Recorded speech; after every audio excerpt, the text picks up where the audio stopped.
পারলে লবণটা মাখিয়ে খাও, নাহলে তোমার খাওয়ার দরকার নেই। শোন বাবা, তোর ঠাকুমার প্রত্যেকদিন একটা না একটা অসুবিধা হচ্ছে। হয় তরকারিতে নুন হচ্ছে না, না হলে ঝাল হচ্ছে না। তুই এর একটা ব্যবস্থা কর। হয় তোর ঠাকুমা এই বাড়ি থাকবে, না হলে আমি এই বাড়ি থাকবো। দাঁড়াও, আমি ব্যাপারটা দেখছি।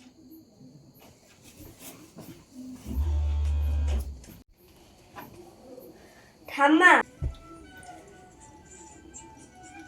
তুমি যদি এই বাড়িতে থাকো তাহলে আমার মা এই বাড়ি ছেড়ে চলে যাবে। তোর বলতে হবে না, তুই যা বলতে এসেছিস আমি বুঝতে পেরেছি। আমি চলে যাচ্ছি, তবে একদিন আমাকে লাগবে। এখন ছেলেমেয়েরা খুঁজে বেড়াচ্ছে কোন বৃদ্ধাশ্রমে তার মা বাবা আছে।